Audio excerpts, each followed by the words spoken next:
Carl, welcome to this week's edition of In the Dugout. We'll start off with a question from the fans. There's been a bit of talk about our dual reg partners, Hull FC, potentially being involved with a new Bradford side. Could you just clarify that for us? Oh, yeah, first of all, we all seen, Bradford's been taken over by a couple of New Zealand blokes, and we wish them all the best, and hopefully that they get that club back to where it was. It's a great club, and as on behalf of our club, we just want to say good luck to them and all the best. But the dual reg with Hull is not an issue. We are Hull's dual reg partner, and we have been now. I think we're probably the longest two clubs who seen this dual reg partnership out, and we understand it. But what people got to realise, it's not just about bringing players. Is we go there and train with them, and Gary speaks regularly to Lee, and they do the player books and all this other stuff. So it's not all about just the players we get. With regards to them helping Bradford, there is a rule that I'm not too sure many will be aware of in the dual reg is you can only bring players to League One clubs who got a salary cap value of 50,000. So obviously Hull will probably have a few that are a bit more than that, and they can go and play Championship. But League One, the salary cap value for any player coming to a League One club on dual reg is 50,000 or under. So it's a tough one, and that rule's just come in.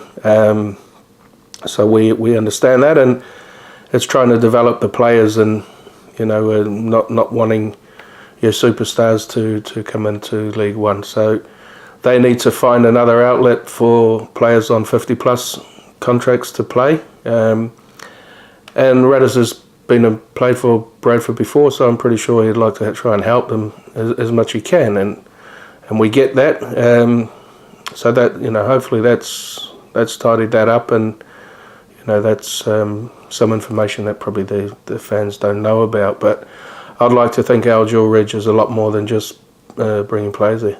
Sticking with Bradford then, as you say, two new owners have gone in there, both fellow countrymen for yourself. Is it important for them to just go in with a clean slate and start afresh? Oh, listen, there's, from an outsider, you're hearing a lot of stuff, and I try to stay away from all that. We just worry about our own club, and our club's doing okay, and we're focusing on our season. But I certainly wish them all the best. It's they've got a tough task ahead of them, and but at the end of the day, the Bradford Bulls are here, and that's the main thing. They're a fantastic club. Moving on to the Dons then, it's been a long wait for the first pre-season fixture. I spoke to Fecker in midweek, and he said that it's the longest time of the year for the players, the build-up. Is it similar for you and the coaching staff?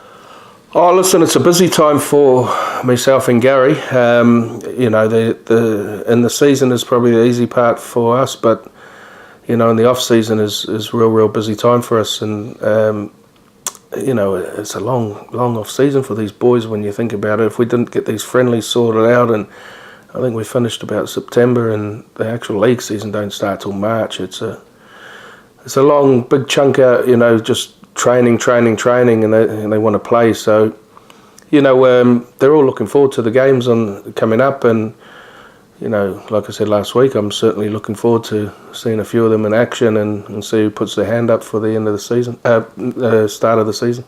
So, what do you think the fans can expect to see from the Dons? Oh, listen, mate, I hope we want to show we're real together. We understand that. If we're going to do anything, and we need to be all on the same page, and the boys are close, big side. It'll be interesting to see the way Gary's going to play them. I'm looking forward to it as much as everyone else. Do you know what I mean? So it's I can't wait. And I know that I've spoke to a few of the fans, and they can't wait as well. So it's all gearing for a Sunday. We've got our Sundays back.